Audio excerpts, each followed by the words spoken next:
On March 4, 2026, the Indian Ocean witnessed something the world had not seen since the Second World War.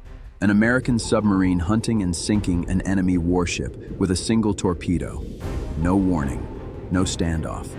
Just silence beneath the surface, and then catastrophe from below.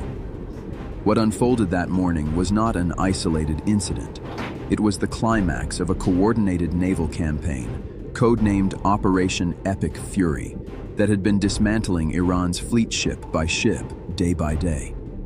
And to understand why the United States sent a nuclear-powered submarine after a frigate sailing home from a peaceful naval exercise in India, you need to understand what Iran had quietly been building in the waters between the Persian Gulf and the Indian Ocean. For years, Iran's naval strategy was not about winning a conventional war at sea. It was about creating chaos, threatening the world's most critical oil choke point, and projecting the illusion of reach far beyond its home waters. The Islamic Revolutionary Guard Corps Navy, the IRGCN, developed an entire philosophy around fast attack craft, swarm tactics, and sea denial. But beneath that surface-level strategy, something more alarming was taking shape. Iran began converting seemingly ordinary cargo ships into disguised missile platforms. Ships like the Shahid Madavi, a repurposed 240-meter cargo vessel called the Sarvan, were refitted with helicopter landing decks, fast attack boats, and suspected vertical launch systems capable of firing anti-ship missiles with a range of 2,500 kilometers. From the outside, these ships looked like commercial freighters. Beneath their hulls was an arsenal that could reach American bases across the Indian Ocean. Diego Garcia, the remote but strategically vital U.S. base that serves as the home of B-2 Spirit stealth bombers, was well within reach. The Pentagon was watching all of it. That intelligence picture drove the urgency behind Operation Epic Fury. The joint U.S.-Israeli campaign launched on February 28, 2026, was one of the most sweeping military operations in decades. In the opening 24 hours alone, American B-2 bombers, stealth fighters, and naval assets struck more than 1,000 targets across Iran. But from the very beginning, destroying Iran's naval capability was listed as a top-tier priority. The logic was brutal and simple. Before any broader operation could succeed, the Iranian Navy needed to be taken off the board. CENTCOM Commander General Brad Cooper put it plainly: the United States was going to sink the entire Iranian Navy. Good afternoon. I'm Admiral Brad Cooper, the commander of United States Central Command. In this capacity, I lead U.S. military forces in the Middle East. I'm here to provide you an update on Operation Epic Fury, now in our 4th day of execution. First, I'd like to express my deepest condolences to the families and teammates of the extraordinary Americans who've been killed in action. And I'd also like to extend our prayers for a speedy recovery to the wounded. Yesterday, you heard from Secretary Hegseth and the Chairman of the Joint Chiefs. Today, I'd like to give you an operational update on where we are and provide you with some key facts. By order of the President of the United States and the Secretary of War, our military in the Middle East is undertaking an unprecedented operation to eliminate Iran's ability to threaten Americans, as they've been doing for nearly half a century. Having spent more than 36 years in the military, I could not be prouder of America's sons and daughters in uniform who are answering the call. More than 50,000 troops, 200 fighters, 2 aircraft carriers, and bombers from the United States are participating in this operation, and more capability is on the way. These forces bring a massive amount of firepower, representing the largest buildup by the U.S. in the Middle East in a generation. In the opening hours of Operation Epic Fury, U.S. Central Command forces, together with Israel, delivered overwhelming and unprecedented strikes into Iran. Many of you may remember the shock and awe strikes of 2003. The first 24 hours of this operation were nearly double the scale, and we continue with 24/7 strikes into Iran from seabed to space and cyberspace. Now, we're less than 100 hours into this operation, and we've already struck nearly 2,000 targets with more than 2,000 munitions. We have severely degraded Iran's air defenses and destroyed hundreds of Iran's ballistic missiles, launchers, and drones. And in simple terms, we're focused on shooting all the things that can shoot it. Within days of the campaign's launch, U.S. Central Command confirmed that more than 20 Iranian naval vessels had been struck or sent to the seafloor. Among them were some of the most significant ships in Tehran's arsenal.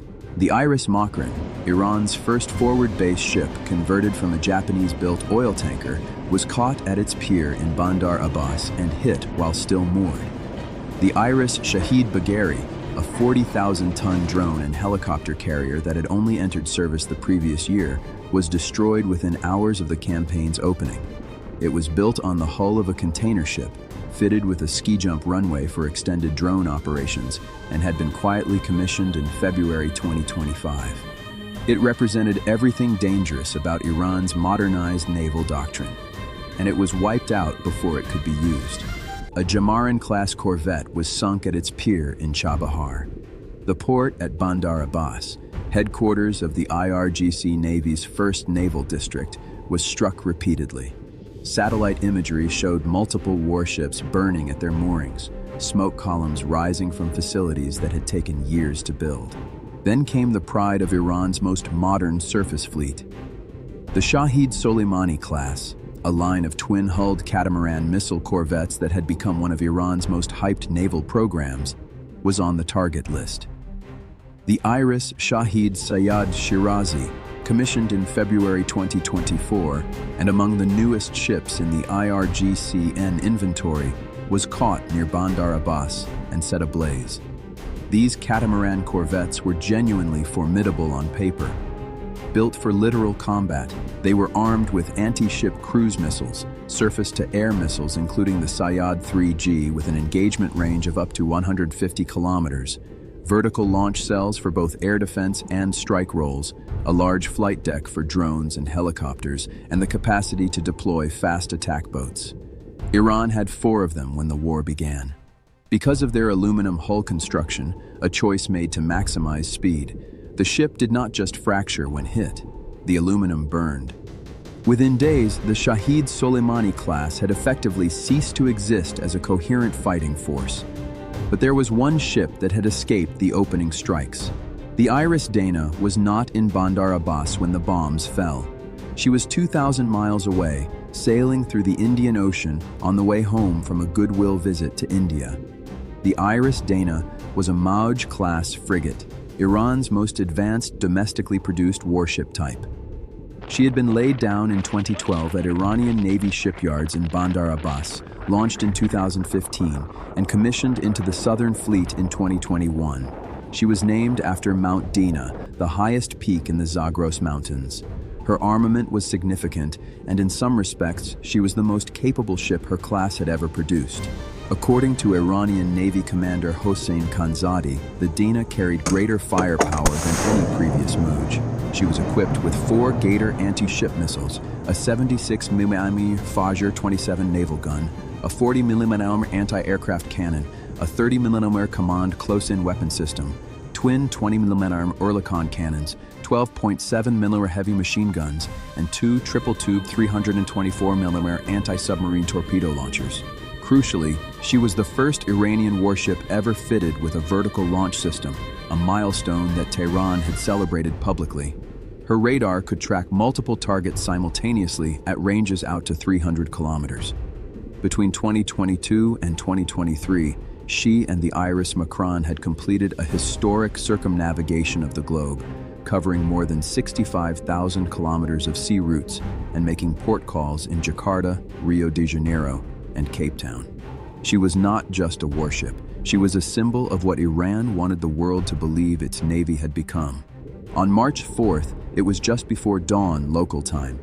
The Iris Dina was sailing in international waters approximately 40 nautical miles south of Gali, Sri Lanka, well outside any territorial boundary, well clear of the active combat zone in the Persian Gulf.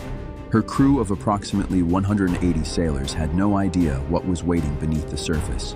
According to the Iranian ambassador to India, the ship was operating in a peace protocol configuration, meaning the Milan exercise rules required her to be essentially unarmed for the duration of her return voyage. She was not at battle stations. She was going home.